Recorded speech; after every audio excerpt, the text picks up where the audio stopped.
नमस्कार दर्शक बंधु उत्कल 24 न्यूज को स्वागत करुछि मु संदीप्ता महांती। निर्वाचन कई घंटा समय आगरू बीजेडी और कांग्रेस को झटका। बीजेपी दल में सामिल हेले अन्य दलर नेता और समर्थक। बालेश्वर जिला खैरा ब्लॉक कोपारी ठारे बीजेपी दल तरफ मिश्रण पर्व हो जाइछि। कुपारी जोन मंडल सभापति पतित पावन करंक नेतृत्व में मिश्रण पर्व में सिमुलिया निर्वाचन मंडली विधायक प्रार्थी पद्मलोचन पंडा एवं भद्रक सांसद प्रार्थी अभिमन्यु सेठी जोग देइथिले।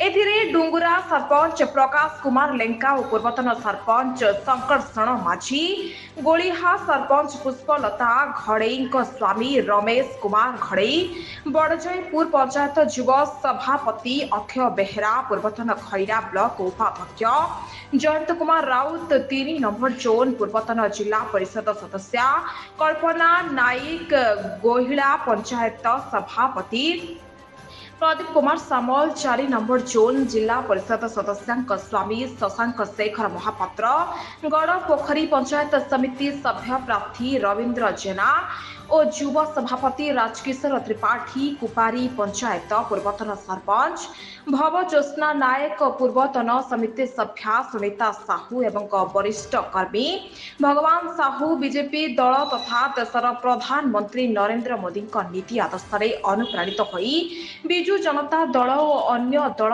त्याग करी बीजेपी दल में जोग देइथिले।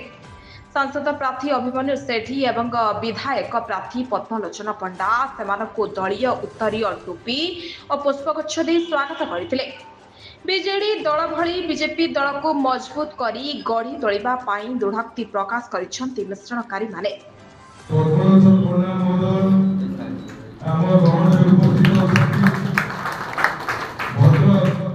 लोकसभा सांसद प्रार्थी आमर बड़ाई समस्त प्रिय अभिमन्यु भाई एवं आम गहन उपस्थित समस्त सामाजिक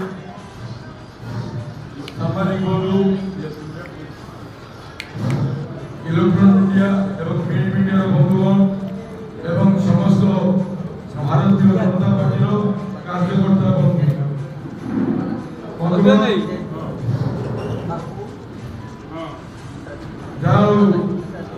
यह हम अत्यंत खुशी दिन से भारतीय जनता पार्टी कार्यक्रम भारतीय जनता पार्टी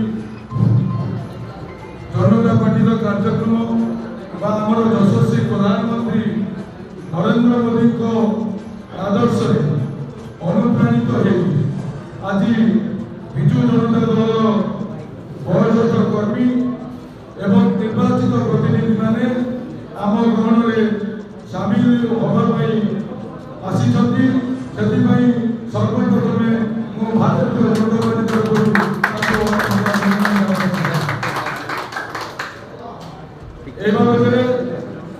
बाबद विधायक प्रार्थी श्रीयुक्त पद्मलोचन पंडा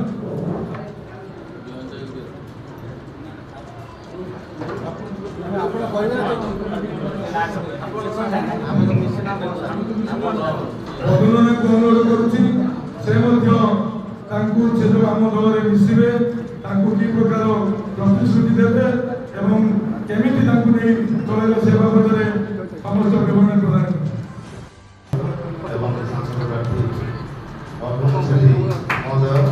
आज उपस्थित अच्छा गर्वर कथा समस्त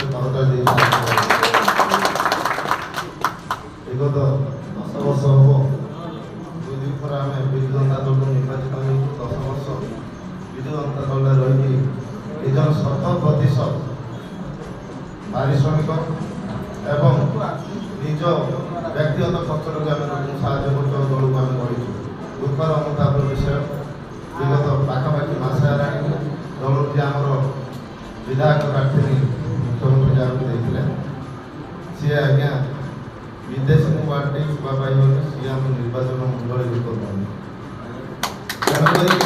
अच्छा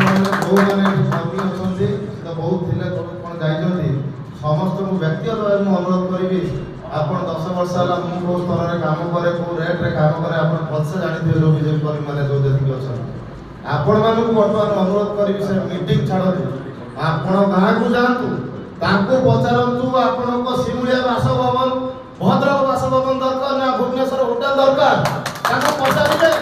ଆପଣଙ୍କର ସ୍ୱାଭିମାନ ଦରକାର, ମାଟିର ସ୍ୱାଭିମାନ ଦରକାର ନା ବିଦେଶୀ ଦରକାର, ତାଙ୍କୁ ପଚାରିବେ। ଏଠି ଶାନ୍ତି ଦରକାର ନା ଏଠି ଉନ୍ନତି ଦରକାର, ନା ଏଠି ପ୍ରଗତି ଦରକାର, ନା ଏଠି ଅଶାନ୍ତି ପରିବେଶ ଦରକାର, ତାଙ୍କୁ ପଚାରିବେ, ପ୍ରଶ୍ନ କରିବେ। ବିଗତ ଦିନରେ ସୁବାସିନୀ ସାହୁ କିଏ? ମୁଁ ଆପଣଙ୍କୁ କହୁଛି, ଏଟା ବି ସେ ଯଦି ଆପଣଙ୍କ ମାଧ୍ୟମରେ ତାଙ୍କ ପାଖରେ ପହଞ୍ଚିବ, ମୁଁ ତାଙ୍କୁ ଚ୍ୟାଲେଞ୍ଜ କରିବା ପାଇଁ ଚାହୁଁଛି। ଆଜି ସନ୍ଧ୍ୟାରେ ଖୋଲା ମଞ୍ଚ ଡାକନ୍ତୁ, ସିଏ କହିବେ କୋଉ ଜୁନ୍, କେତୁଟା ଜୁନ୍, ଖଇରା ଶିମୁଳିଆର କୋଉ କୋଉ ଜୁନ୍, କେତେ ନମ୍ବର ଜୁନ୍ ଏବଂ କୋଉ ଜୁନ୍ରେ କେତୁଟା ପଞ୍ଚାୟତ ମୋ ସହିତ ସାମ୍ନା କରିବେ। ସାମ୍ନା କରିକି ସିଏ ନିଛକ ଭାବେ ତାଙ୍କ ପାଟିରୁ କହିଦେବେ, ହଁ ଏଇ ଜୁନ୍ରେ ଏଇ ପଞ୍ଚାୟତ, ଏତିକିଟା ପଞ୍ଚାୟତ, ଏଇ ପଞ୍ଚାୟତ। ଆଉ ଏଠି ବିଜେଡିର ସରପଞ୍ଚ ଏଇଠି ଅଛି, ବିଜେପିର ସରପଞ୍ଚ, ବିଜେପି ସରପଞ୍ଚ ରଖନ୍ତୁ, ବିଜେଡିର କ୍ୟାଣ୍ଡିଡେଟ୍ ହେଇଛନ୍ତି, ବିଜେପିର ସରପଞ୍ଚ ସମିତି କୁହନ୍ତୁ। ଯଦି କହିଦେବେ ଅନର୍ଗଳ, ଆଜ୍ଞା ମୁଖ୍ୟମନ୍ତ୍ରୀ ତ ଜାଣିନାହାନ୍ତି ତାଙ୍କର 147 ଏମଏଲଏ କ୍ୟାଣ୍ଡିଡେଟ୍ ନା, ସିଏ ଆଜ୍ଞା ଆମକୁ ମୁଖ୍ୟମନ୍ତ୍ରୀ ସେମିତି ଗୋଟେ କ୍ୟାଣ୍ଡିଡେଟ୍ ଦେଇଛନ୍ତି, ସିଏ ବି ସରପଞ୍ଚ ସମିତିଙ୍କ ନାଁ ଜାଣିନାହାନ୍ତି, କୋଉଠି ସିଏ ସରପଞ୍ଚ ଜାଣିନାହାନ୍ତି।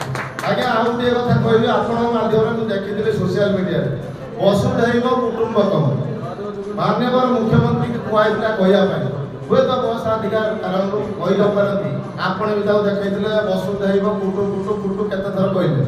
ଆଜ୍ଞା ପାଣ୍ଡିଆନ ମହୋଦୟଙ୍କୁ ଅନୁରୋଧ କରିବି ଆପଣଙ୍କ ମାଧ୍ୟମରେ, ଆପଣ ବି ଆସନ୍ତୁ, ସାମ୍ନା କରନ୍ତୁ। ଆଜ୍ଞା ଡୁଙ୍ଗୁରା ପଞ୍ଚାୟତରେ 4 ତାରିଖ ଦିନ ଦେଖିବେ, ମାଟିର ସ୍ୱାଭିମାନ ପାଇଁ ଆମେ କ'ଣ କରିକି ଦେଖେଇବୁ ସେ କଥା ଦେଖିବେ। ଆପଣ ଆଜ୍ଞା ଲେଖିକି ଦେଲାବେଳେ ଜାଣିବା ଦରକାର ଯେ ମୁଖ୍ୟମନ୍ତ୍ରୀ ସେ ୱାର୍ଡଟି କହିପାରିବେନି। ଆଜ୍ଞା କାହିଁକି ଲେଖିକି ଦଉଥିଲେ? ଆଜ୍ଞା ବର୍ତ୍ତମାନ ପାରଳା ମହାରାଜ ଦେଖୁଥିବେ, ଆପଣମାନେ ବି କମେଣ୍ଟ ଦଉଛନ୍ତି, ଆଜ୍ଞା ଥାଉ ସେତିକି ଶ୍ରଦ୍ଧାଞ୍ଜଳି ଆଉ ଦିଅନ୍ତୁନି ପାରଳା ମହାରାଜ। ଧନ୍ୟବାଦ ଆଜ୍ଞା। 10 ବର୍ଷ ଜ୍ୟୋତିପ୍ରକାଶ ପାଣିଗ୍ରାହୀଙ୍କ ମାଧ୍ୟମରେ ଆମେ ପାଇଥିଲୁ। ଆମେ ବିଜୁ ଜନତା ଦଳର ମୁଖ୍ୟମନ୍ତ୍ରୀଙ୍କ ବିଧାୟକ ମାନେ ମୁଖ୍ୟମନ୍ତ୍ରୀଙ୍କ ପାଖକୁ ବାଟ ପାଉନାହାନ୍ତି, ଆମେ ଜ୍ୟୋତିପ୍ରକାଶ ପାଣିଗ୍ରାହୀଙ୍କୁ ଭଲ ପାଇଥିଲୁ, ସିଏ ଆମକୁ ଟିକେଟ୍ ଦେଇଥିଲେ, ଲୋକମାନେ ଆଶୀର୍ବାଦ କରିଥିଲେ। ତ ତେଣୁ କରିକି ବଡ଼ ଦୁଃଖର କଥା, 10 ବର୍ଷ ପରେ ଆମେ ଏ ଦଳ ପରିତ୍ୟାଗ କରୁଛୁ।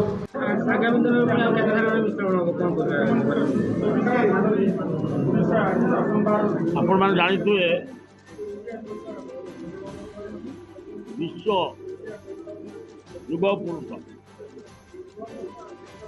ନରେନ୍ଦ୍ର ମୋଦୀଙ୍କ ଆଦର୍ଶରେ ଅନୁପ୍ରାଣିତ ହୋଇ ଆଜି ବିଜେଡିରୁ ସମିତି ମେମ୍ବର, ଜିଲ୍ଲା ପରିଷଦ ସଭାରେ ଇସ୍ତଫା ଦେଇ ଆମ ବିଜେପିରେ ମିଶିଛନ୍ତି, ସେଥିପାଇଁ ମୁଁ ଧନ୍ୟବାଦ ଦେଉଛି। ଆଗାମୀ ଦିନରେ ମଧ୍ୟ ଆଉ ଦେଖିବେ 2-3 ଦିନ ଭିତରେ ଆହୁରି ବହୁ ସଂଖ୍ୟାରେ ବିଜେଡି କର୍ମୀ ଯୋଗ ଦେବେ। ଧନ୍ୟବାଦ। ବାଲେଶ୍ୱରରୁ ଦେବାଶିଷ ଦାସଙ୍କ ରିପୋର୍ଟ, ଉତ୍କଳ 24 ନ୍ୟୁଜ୍।